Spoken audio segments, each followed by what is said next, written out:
Indartze esentrikoa, eskailera mailan belaunak zuzen.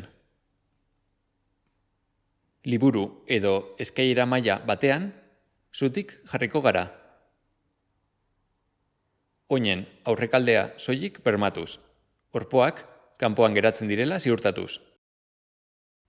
Oin puntetan jarriko gara, oin osasuntsua soilik erabiliz. Beste oina ere, orpoa gora dagoela jarriko dugu. Orain, oin osasuntsua kenduko dugu eta jaitsiera bere tarte osoan geldiaraziko dugu, 5 arte zenbatuz, kaltetutako hanka soilik erabiliz. Ez tolestu belauna jaitsieran. 15 errepikapeneko 3 serie egingo ditugu.